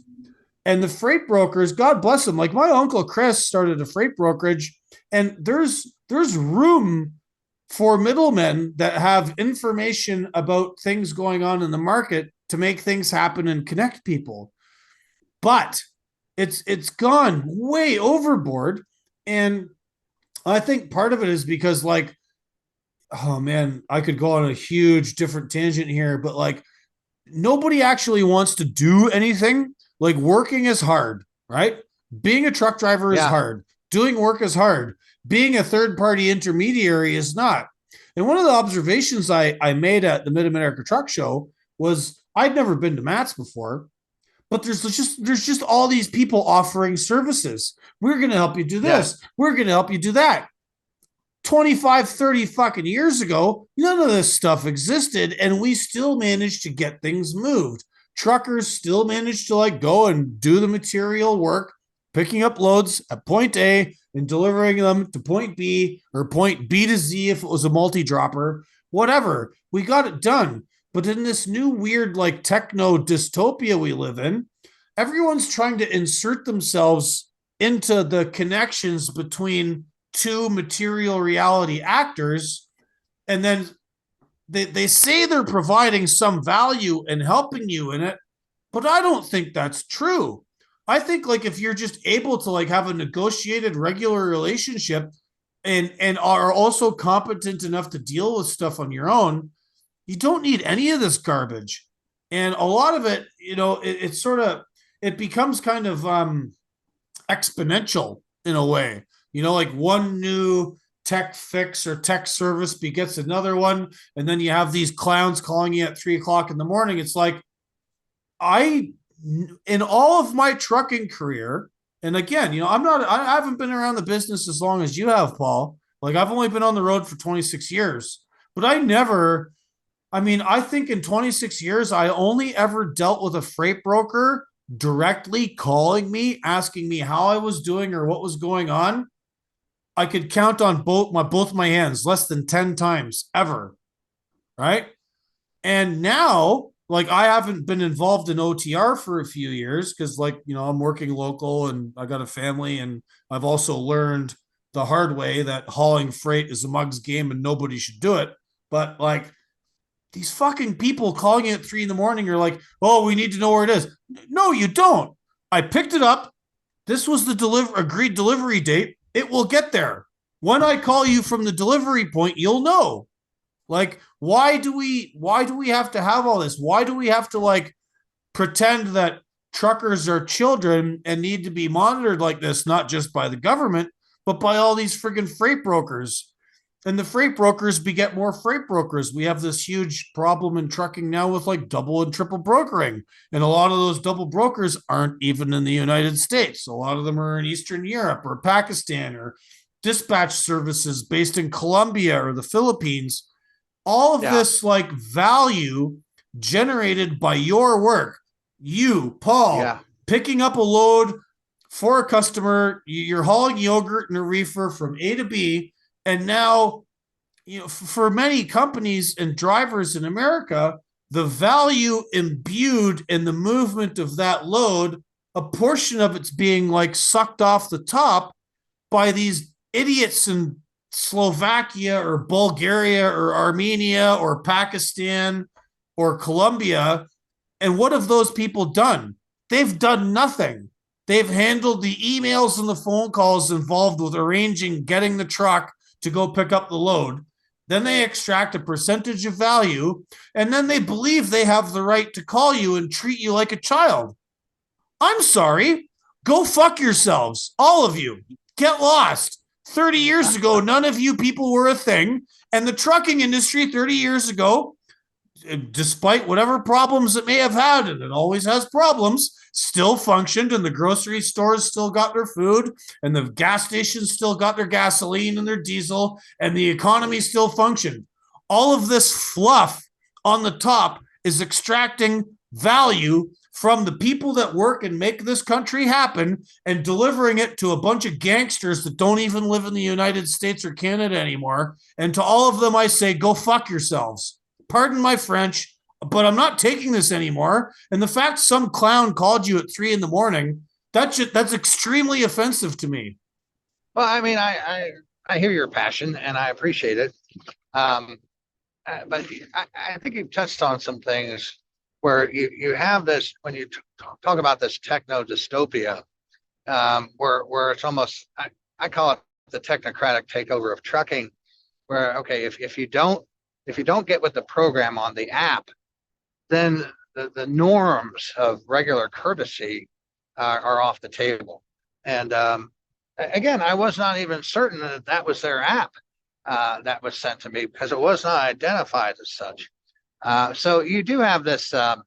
There's just a lot of stuff going on in the brokerage end that really needs to be fixed, because, to your point, there is this huge inefficiency. If you have these parasites taking 30, 40, 50% of the load, that's money that could better be, in the gross national product, that's money that could better be given to the people actually performing the function. I don't know how to fix that structurally, Gord. If you were put in charge of fixing that, how would you do it? How would I do it? Mm-hmm. I would make it so, if you're a load broker in the United States, I think you have to have an MC number, a motor carrier number.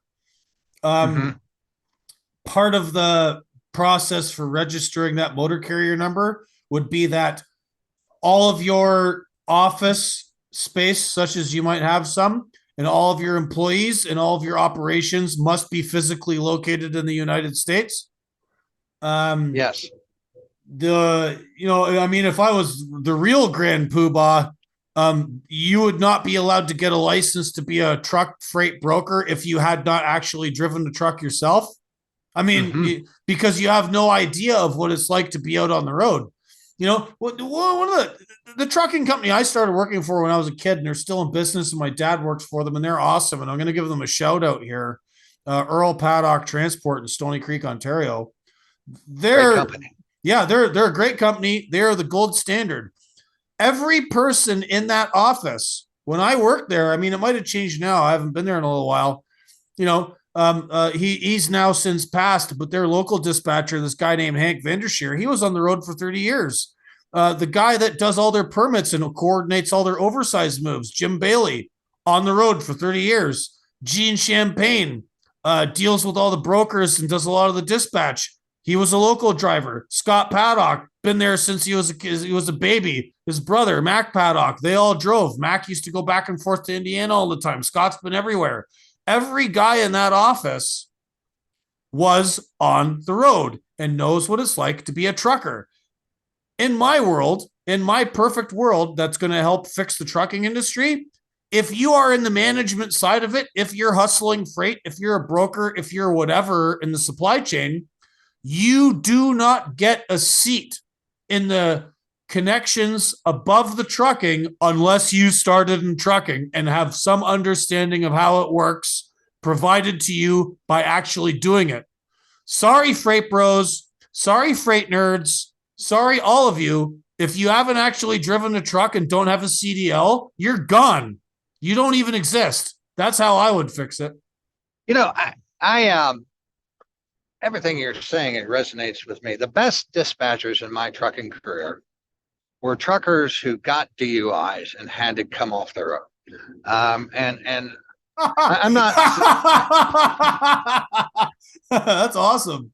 I'm not advocating for people to drive under the influence, okay? But I'm just saying that these were guys whose heart was still in trucking, and that's the only way they could stay in the game. And same with produce brokers. Usually, to me, all the best produce brokers were slurring their words by 5. Because if you were a produce broker, and you did not drink heavily, you just weren't trying hard enough. And that's how I see it. Yeah, well, like I say, I can't speak to the drinking stuff. I mean, it's easy for me to have a few beers recording a podcast. I wouldn't recommend anyone do that while they're driving.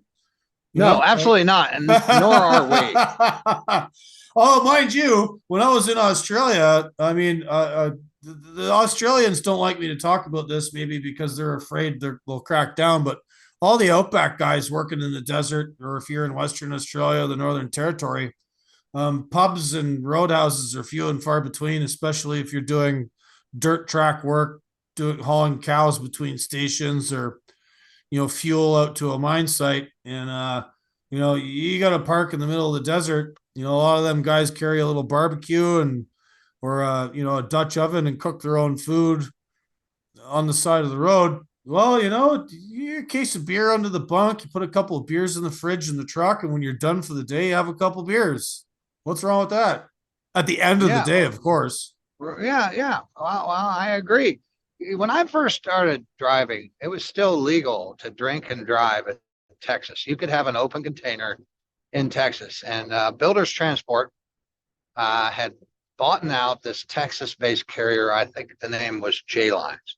And back then, you would talk to people, you would run with people on the CB radio, people you hadn't even previously known. This was like, I love what Finn Murphy said, truckers had the capacity to start conversations and end conversations without introductions or farewell. And I sort of befriended a guy with J-Lines, and he stopped in New Boston, Texas when we almost were out of state. And he said, I always like to have a beer before I leave Texas. And it was completely legal for him to drink that beer in Texas before he entered the state of Arkansas. And I thought, well, that's remarkable. I didn't know you could do that. But that was when they made it illegal to have an open container in Texas, that was I think that might have been during the Ann Richards administration, but don't quote me on that. But there were like protest songs where you can't drink and drive anymore in Texas.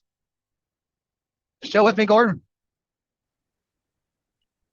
I will say that I do love your writing, and I'm I'm really happy to see you doing well at it. And we're living in this age of disintermediation where guys like you who have a lot of talent can be read and seen. But I'm really glad to see you go from platform to publication, because one thing that always sort of drove me was it's nice to have followers, but it's also nice for your work to be examined by gatekeepers who get who then get behind you. That's what when my daughter took me to Muscle Shoals for the first time, and I sang my songs to those session musicians in the back of a garage, and they really liked those songs. That was a life-changing event, because these were people who had been in the industry for a very long time. So, to see you transition from someone covering the Freedom Convoy to now being on the payroll of Newsweek, it makes me proud as your fellow driver, because we need a voice out there. We need a voice that has this conversation from within trucking to the outside world, because we as truckers are perhaps too insular in our conversations. And Finn Murphy said something in his latest book, Rocky Mountain High. He made this observation that New Englanders are traditionally see their local politics as much more malleable than Westerners do. And when he was on the board of regents in Nantucket, he said people were accosting him on the street all the time about different policies. And I think we need to do more accosting. I'm not talking about being in any way toxic or unprofessional, but I think we do need to get our voices out there more outside of our own silos. And I think that's what you're doing. Well, I appreciate those comments, Paul. Yeah, like I said, I kind of stumbled into it. And I agree with you that we end up being siloed. I like to use the shorthand of, the sort of petro horseshoe, where a bunch of good old boys are all yelling at each other, and everybody knows more than the next guy, and it never resonates outside of the walls of the truck stop. And again, and then you go to a distribution center and everyone's sitting in their trucks, and there's no designated material space for you to engage in this, because the powers that be would rather you didn't. And yeah, I'm going to take every opportunity availed to me now to talk about this stuff, including this podcast, whatever writing stuff comes my way.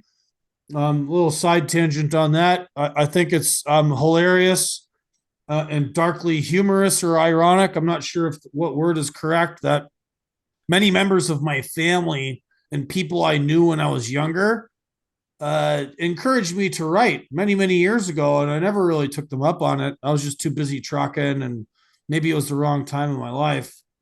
And now that I'm actually making something out of it and getting this sort of nationwide exposure, those people are silent and haven't talked to me in a while, which is curious, but anyhow. But well, yeah, I'm sorry to hear that. Oh, it is what it is. I've mentioned that probably in like every single podcast I've recorded, and my listeners are probably getting tired of me mentioning it, but it's lodged in my head, this hurt. Anyway, on our way out the door, because it seems like this automation tech is going to eliminate at least certain portions of the industry or remove drivers from the equation at all. And, I've now spoken with James Year about it enough, and Will Cook and Scott Douglas and Edward Escobar and all these other people that are like really close to the tech and understand the leaps and bounds it's making, and understand the sort of historical moment we are in much better than I do. I want this. I want what we're doing here to be a last howl to say, like we were here, we did something. These people that moved our economy and worked their balls off, and without getting overtime pay, with being hounded by the government in the way that we do, with being subject to all of this tech as a sort of punishment, in the name of safety and all of this garbage. And I'm not going to let it go. Like somebody has to stand up and say, no, this is actually how it is. This is the reality of the situation. And, one of the other people doing that is you and your music and your commentary at Overdrive and your innate curiosity as a man towards your fellows, your comrades, your other humans.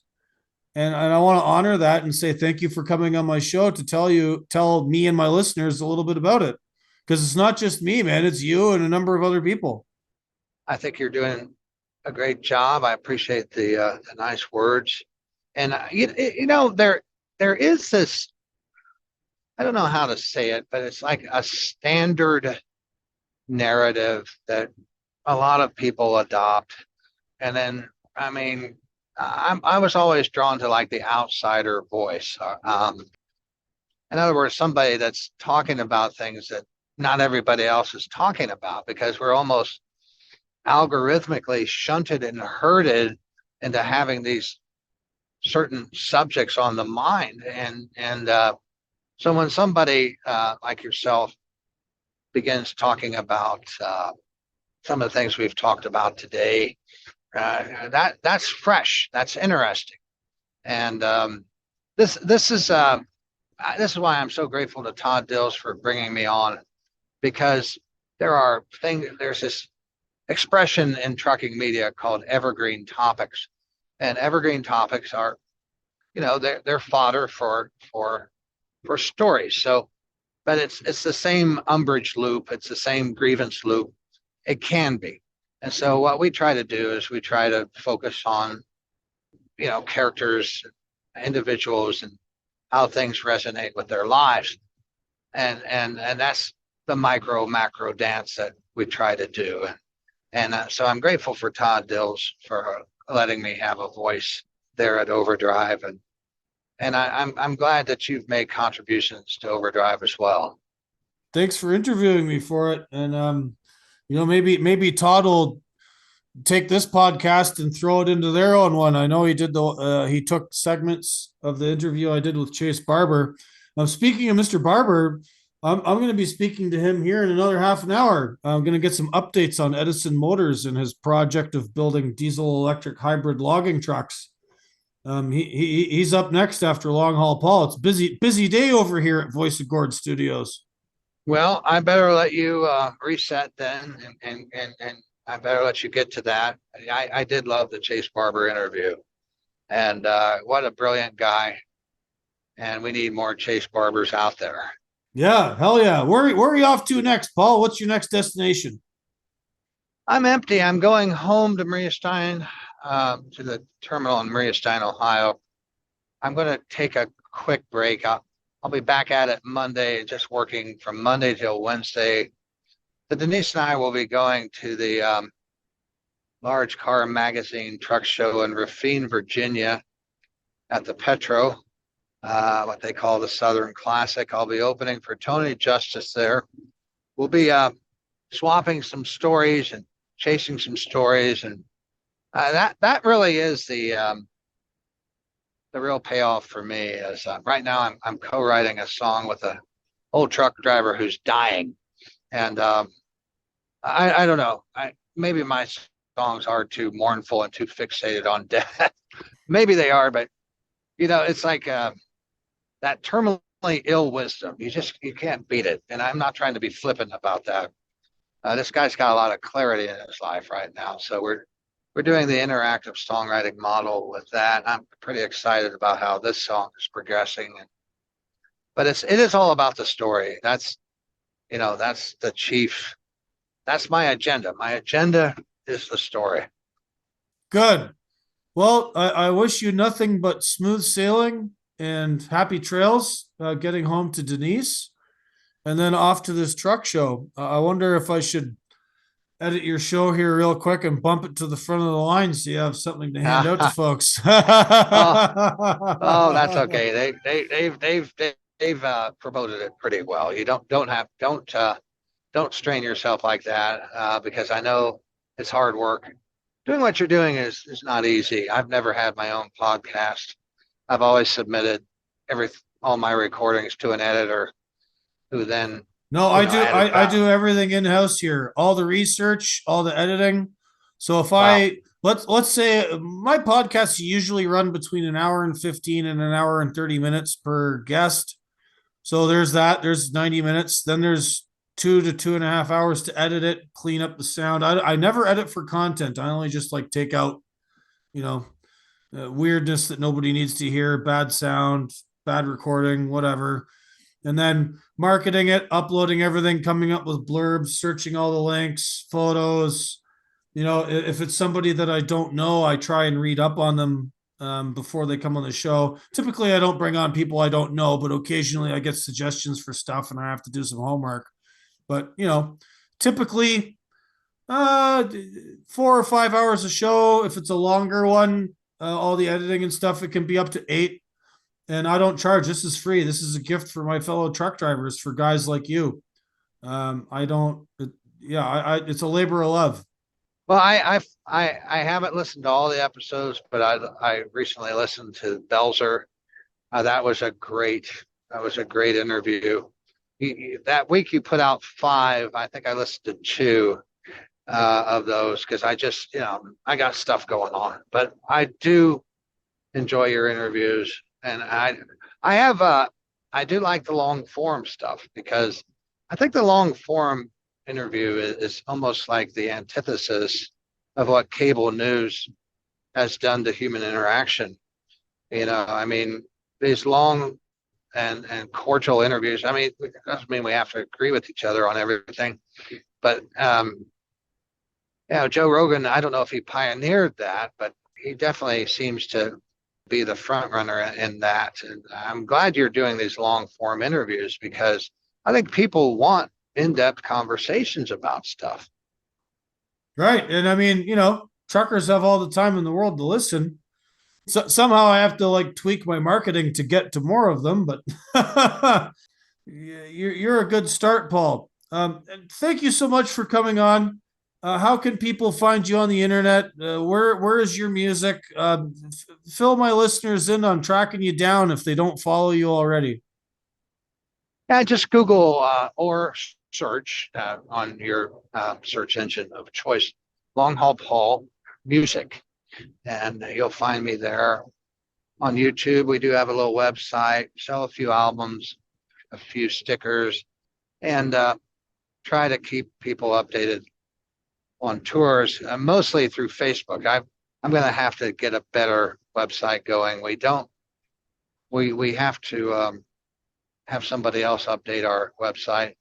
We've got to figure out how to in-house that because sometimes you just have an idea that you want to put out there.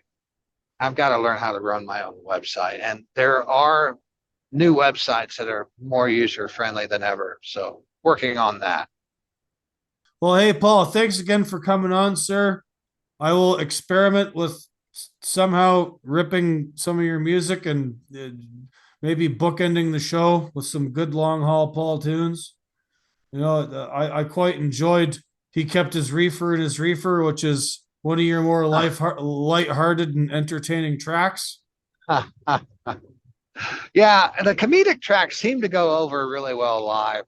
I probably need to spice more of them in there because you don't want to be the sad bastard. You don't want to always be the sad bastard. No, but it's not always sad. It might come across that way, but it's like I prefer deep and soulful rather than sad. Oh, thank you. I'll take it. And thanks for having me, Gord. All right, long haul Paul Marhoefer, way of the road, brother. I used to pull a reefer for an old boy out of Modoc, and they called him Big Daddy. Big Daddy was the finest man I ever worked for. He was like a father to me, even though he was just a few years older. But when you work for an old boy out of Modoc that grown men referred to as Big Daddy, you might just find yourself in the midst of a colorful cast of characters as your coworkers. One of these characters was a gentleman they called Santa Claus. Santa Claus was my buddy. He was a kind and gentle soul. But sadly, Big Daddy had to fire Santa Claus because, you see, Santa Claus had a certain fondness for a particular herb that the United States government classified as a Schedule I narcotic. So Santa Claus went and got him a job down at the big truck junkyard for a couple years, until finally Big Daddy figured out a way to convince the powers that be to give him another chance. Well, I don't know about your company, but where I work, sometimes these drivers gossip like little old ladies. Some of them said that, well, maybe he'd quit completely. Others said that, no, he just got smarter about hiding it.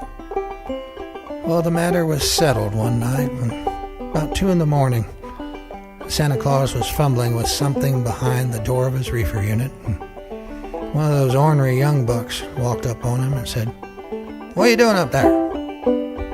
Poor Santa jumped, startled, and a Ziploc bag with a substance which appeared something like oregano fell down to the catwalk of his tractor trailer. It was known then among the drivers that Santa Claus was keeping his reefer in his reefer.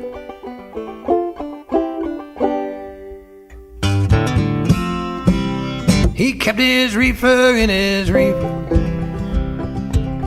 right there behind that little door. He hung them pine trees in his sleeper till you couldn't smell it anymore. Mama said the boy was just a stoner. Sister said that's what she had been told. Papa said the boy's pure Oklahoma, Carter County country. I met him out there in Texola. He pulled them zigzags from his boot. He was an old school one-hand roller, just gone cold turkey off the tube. Said he'd been to Anadarko. He'd been searching for the truth, but he was going back to Barstow. This time he's taking the scenic road. He kept his reefer in his reefer, right there behind that little door. He hung them pine trees in his sleeper till you couldn't smell it anymore. Mama said the boy was just a stone. Sister said that's what she had been told. Papa said the boy's pure Oklahoma, Carter County country road.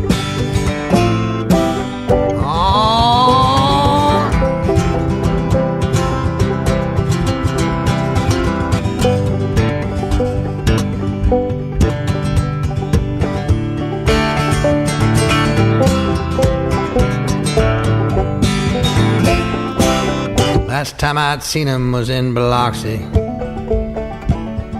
He was twisting up some sticks. He's in that back road just hot boxing in that old 386. He was a true blue cowboy, hardcore. Now he was crying in the rain. Lord, just get me back to Ardmore. That's the place I'll feel no pain. He kept his reefer in his reefer, right there behind that little door. He hung them pine trees in his sleeper, hundreds of them, till you couldn't said the boy was just a stoner. Sister said that's what she had been told. Papa said the boy's